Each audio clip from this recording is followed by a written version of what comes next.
ಅಂಗಾರಕ ಯೋಗ ಮುಂದುವರೆದ ಭಾಗ ತುಲಾ ರಾಶಿಯವರಿಗೆ ಹೇಗಿದೆ? ಈ ಹಿಂದಿನ ವಿಡಿಯೋದಲ್ಲಿ ಅಂಗಾರಕ ಯೋಗ ಯಾವ ರಾಶಿಯಲ್ಲಿ ಆಗ್ತಾ ಇದೆ, ಯಾವ ತತ್ವದಲ್ಲಿ ಆಗ್ತಾ ಇದೆ, ಎಷ್ಟು ಪ್ರಮಾಣದಲ್ಲಿ ಅದು ನಮಗೆ ಎಫೆಕ್ಟ್ ಆಗುತ್ತೆ ಅನ್ನೋದನ್ನು ಸಂಪೂರ್ಣವಾಗಿ ಹೇಳಿದ್ದೀನಿ. ನಿಮ್ಮ ರೆಫರೆನ್ಸ್ಗೆ ಆ ವಿಡಿಯೋನ ಒಂದ್ಸರಿ ನೋಡ್ಕೊಳ್ಳಿ. ಅದೇ ರೀತಿ ಮೇಷದಿಂದ ಕನ್ಯಾವರೆಗೂ ಹೇಳಿದ್ದೀನಿ. ಸೊ ತುಂಬ ಹೋಮ್ವರ್ಕ್ ಮಾಡಿ ವಿಡಿಯೋ ಪ್ರೆಸೆಂಟ್ ಮಾಡಿದ್ದೆ. ಅಷ್ಟು ರಾಶಿಯವ್ರಿಗೆ ಹೇಳಿರೋದ್ರಿಂದ ಒಂದು ಕಡೆ ರೀಚ್ ಎಲ್ಲೋ ಕಡಿಮೆ ಆಗಿದೆ. ಹಾಗಾಗಿ ಈಗ ಇಂಡಿವಿಜುವಲ್ ರಾಶಿಗೆ ಇದರ ಎಫೆಕ್ಟನ್ನು ತಿಳಿಸ್ತಾ ಇದ್ದೀನಿ. ಮಾರ್ಚ್ ತಿಂಗಳು ವಿಡಿಯೋ ಅಂದರೆ ಸಂಪೂರ್ಣ ತಿಂಗಳ ಭವಿಷ್ಯ ಹೇಳಬೇಕಾದ್ರೆ ಎಲ್ಲ ಗ್ರಹಗಳ ಲೆಕ್ಕಾಚಾರ, ದೃಷ್ಟಿಗಳ ಲೆಕ್ಕಾಚಾರ, ನಕ್ಷತ್ರಗಳ ಲೆಕ್ಕಾಚಾರದಲ್ಲಿ ಎಲ್ಲ ಕ್ಷೇತ್ರವನ್ನು ಕವರ್ ಮಾಡೋಣ. ಆದರೆ ಈಗ ಅಂಗಾರಕ ಯೋಗದಲ್ಲಿ ನೀವು ಎಲ್ಲಿ ಎಚ್ಚರಿಕೆಯನ್ನು ತೆಗೆದುಕೊಳ್ಬೇಕು, ಸೊ ಇಂಡಿವಿಜುವಲ್ ರಾಶಿ ವೈಸೇ ವಿಡಿಯೋಗಳನ್ನು ಮಾಡೋಣ ಅಂತ ತುಲಾ ರಾಶಿಗೆ ಸಪ್ರೇಟಾಗಿ ಮಾಡ್ತಾ ಇದ್ದೀನಿ. ಉಳಿದ ರಾಶಿಗಳಿಗೂ ಕೂಡ ಸಪ್ರೇಟಾಗಿ ಮಾಡಿ ವಿಡಿಯೋ ನಿಮಗೆ ಕೊಡ್ತೀನಿ. ಓಕೆ, 23ನೇ ತಾರೀಕಿಂದ ಈ ಒಂದು ಯೋಗ ಕ್ರಿಯೇಟ್ ಆಗ್ತಾ ಇದೆ. ಸೊ ಹಾಗಾಗಿ ಮುಂಚಿತವಾಗಿ ಎಚ್ಚರಿಕೆ ತಗೊಂಡ್ರೆ ಆ ಯೋಗದ ಎಫೆಕ್ಟ್ನ ಸ್ವಲ್ಪ ಕಡಿಮೆ ಮಾಡ್ಕೋಬೋದು. ಸೊ ತುಲಾ ರಾಶಿಯವರಿಗೆ 5ನೇ ಮನೆಯಲ್ಲಿ ಏನು ಈ ಒಂದು ಯೋಗ ಕ್ರಿಯೇಟ್ ಆಗ್ತಾ ಇದೆ.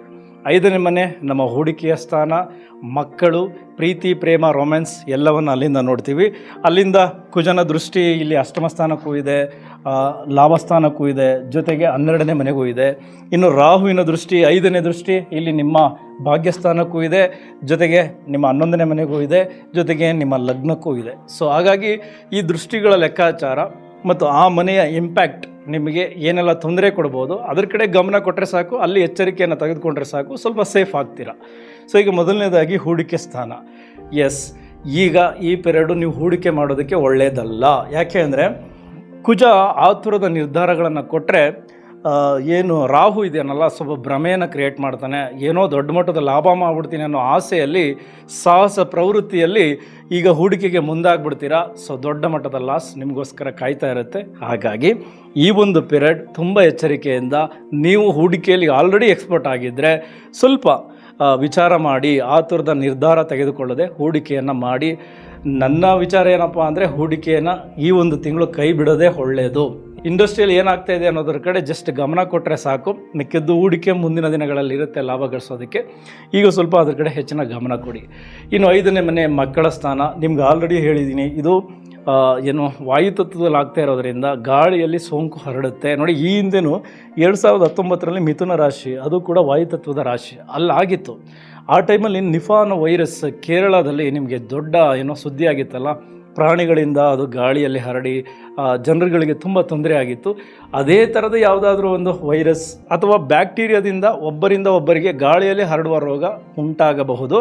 ಸೊ ಮಕ್ಕಳನ್ನು ಅದರಿಂದ ತುಂಬ ಕೇರ್ಫುಲ್ಲಾಗಿ ಕಾಪಾಡಿಕೊಳ್ಳಿ. ನೀವು ಕೂಡ ಸಾರ್ವಜನಿಕ ಪ್ಲೇಸ್ಗಳಲ್ಲಿ, ಆಸ್ಪತ್ರೆಗಳಿಗೆ ಭೇಟಿ ಕೊಟ್ಟಾಗ, ಗುಂಪುಗಳಲ್ಲಿ ಇದ್ದಾಗ ಇದರ ಬಗ್ಗೆ ಎಚ್ಚರಿಕೆ ಇರೋದು ಅತಿ ಅಗತ್ಯ.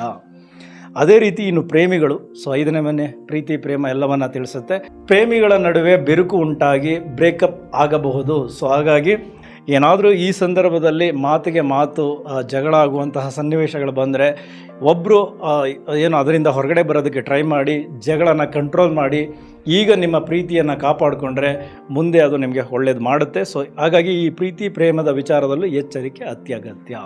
ಸೊ ನಾನು ಆಲ್ರೆಡಿ ಹೇಳಿದೆ, ನಿಮ್ಮ ಅಷ್ಟಮ ಸ್ಥಾನಕ್ಕೆ ಕುಜನ 4ನೇ ದೃಷ್ಟಿ ಇದೆ. ಸೊ ಅಷ್ಟಮ ಸ್ಥಾನ ಹಲವಾರು ಸಂಕಷ್ಟಗಳನ್ನು ತಂದುಕೊಡುತ್ತೆ. ಎಲ್ಲಿ? ವೆಹಿಕಲ್. ಸೊ ನೀವು ಬಳಸುವ ವೆಹಿಕಲ್ಗಳೇ ನಿಮಗೆ ತುಂಬ ತೊಂದರೆಗಳನ್ನು ತಂದುಕೊಡ್ತದೆ. ಅಲ್ಲಿ ಎಚ್ಚರಿಕೆ ಅಗತ್ಯ. ವೆಹಿಕಲ್ ಬ್ರೇಕ್ ಫೇಲ್ಯೂರ್ ಆಗ್ಬೋದು. ಹಾಗಾಗಿ ನೀವು ವೆಹಿಕಲ್ನ 1 ಅಲ್ಲ 2 ಅಲ್ಲ 3 ಬಾರಿ ಚೆಕ್ ಮಾಡಿ. ಇಂಜಿನ್, ಟೈರ್, ಬ್ರೇಕ್ ಇದೆಲ್ಲ ಚೆಕ್ ಮಾಡಿಕೊಂಡು ಗಾಡಿಯನ್ನು ತೆಗಿಬೇಕು.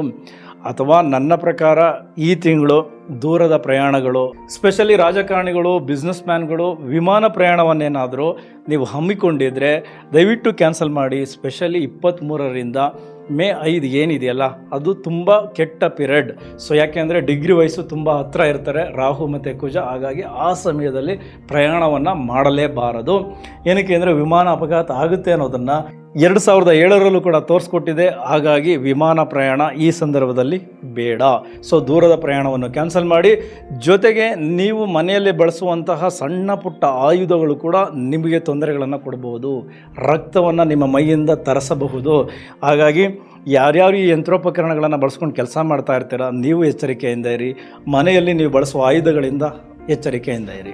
ಇನ್ನು ಅಷ್ಟಮ ಸ್ಥಾನ ಸ್ವಲ್ಪ ಅಡ್ಡದಾರಿಯಲ್ಲಿ ಹಣದ ಅರಿವು ಬರುತ್ತೆ ಅನ್ನೋದನ್ನು ತೋರಿಸುತ್ತೆ. ಯಾಕೆಂದರೆ ಕುಜ ಅಲ್ಲಿ ದೃಷ್ಟಿ ಹಾಕೋದ್ರಿಂದ ಬಟ್ ಹಾಗೆ ಬಂದ ಹಣ ಆಸ್ಪತ್ರೆಗೆ, ಕೋರ್ಟ್ ಕೇಸ್ಗಳಿಗೆ ಖರ್ಚಾಗುತ್ತೆ. ಯಾಕೆಂದರೆ ಅವರ 8ನೇ ದೃಷ್ಟಿ ಕೂಡ ನಿಮ್ಮ 12ನೇ ಮನೆಗಿದೆ. ಸೊ ಅದೇ ರೀತಿ ರಾಹುವಿನ ದೃಷ್ಟಿ 9ನೇ ಮನೆಗಿದೆ. ಸೊ 9ನೇ ಮನೆ ಅಂದರೆ ಭಾಗ್ಯಸ್ಥಾನ, ತಂದೆ.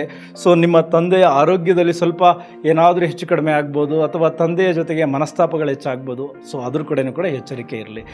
ಇನ್ನು 11ನೇ ಮನೆಗೆ ರಾಹು ಮತ್ತು ಕುಜನ ದೃಷ್ಟಿ ಇರೋದ್ರಿಂದ ಯಾವುದಾದ್ರೂ ಹೊಸ ಪರಿಚಯ ಆದರೆ ಅದರಿಂದ ನಿಮಗೆ ಹೆಚ್ಚಿನ ತೊಂದರೆ. ಸೊ ಅವ್ರ ಜೊತೆ ಬಿಸ್ನೆಸ್ಸಲ್ಲಿ ಏನಾದರೂ ಮುಂದುವರಿಬೇಕಾ, ಅಥವಾ ಅವರೇನಾದರೂ ಹೊಸ ಬಿಸ್ನೆಸ್ ಐಡಿಯಾ ಕೊಟ್ಟು ನಿಮಗೆ ಮೋಸ ಮಾಡೋಕ್ಕೆ ಬಂದಿದ್ದಾರಾ, ಇಲ್ಲ ಆ ಪರಿಚಯದಿಂದ ನಿಮಗೆ ಲಾಸಸ್ ಜಾಸ್ತಿ ಆಗ್ಬೋದಾ, ಇದೆಲ್ಲವನ್ನು ಕುಜ ರಾಹು ಕೊಟ್ಬಿಡ್ತಾರೆ. ಸೊ ಏನಾದ್ರು ಆಗಬಹುದು ಅನ್ನೋ ಸೂಚನೆಗಳನ್ನು ಅವರು ಕೊಡ್ತಾರೆ. ಸೊ ಹಾಗಾಗಿ ಅದರಲ್ಲಿ ಎಚ್ಚರಿಕೆಯನ್ನು ವಹಿಸಿ. ಇನ್ನು 12ನೇ ಮನೆಗೆ ಕುಜನ ದೃಷ್ಟಿ ಇದೆ. ಸೊ ಹಾಗಾಗಿ ನಿದ್ರೆಗೆ ದೊಡ್ಡ ಸಮಸ್ಯೆ, ಜೊತೆಗೆ ಈ BP, ಈ ರಕ್ತ ಸಂಬಂಧಿ ಕಾಯಿಲೆಗಳು ಜಾಸ್ತಿ ಆಗ್ಬೋದು. ಸೊ ಅದರ ಕಡೆ ಹೆಚ್ಚಿನ ಗಮನ ಇರಲಿ. ಇನ್ನೊಂದು ರಾಹುವಿನ ದೃಷ್ಟಿ ನಿಮ್ಮ ಲಗ್ನಕ್ಕೆ ಅಂದರೆ ತುಲಾ ರಾಶಿಯ ಮೇಲೆ ಇರೋದ್ರಿಂದ ಈ ಗುಪ್ತ ಶತ್ರುಗಳು ಮಾಟ ಮಂತ್ರದ ಪ್ರಯೋಗ ಮಾಡಿ ಸೊ ಅದರಲ್ಲಿ ನಿಮಗೆ ಎಫೆಕ್ಟ್ ಕೊಡಬೇಕು ಅನ್ನೋದು ಕಾಣಿಸ್ತಾ ಇದೆ. ಯಾರಿಗಾದ್ರೂ ಆ ಥರ ಸೂಚನೆ ಇದ್ದರೆ ತುಂಬ ಕೇರ್ಫುಲ್ ಆಗಿರಿ. ನಿಮ್ಮ ಯಾವುದೇ ವಸ್ತುಗಳು ನಿಮ್ಮ ಶತ್ರುಗಳಿಗೆ ಸಿಗದ ಹಾಗೆ ನೋಡ್ಕೊಳ್ಳಿ. ಇದಿಷ್ಟು ತುಲಾ ರಾಶಿಯವರು ಎಚ್ಚರಿಕೆ ತೆಗೆದುಕೊಳ್ಳಬೇಕಾದಂತಹ ವಿಚಾರಗಳೇ.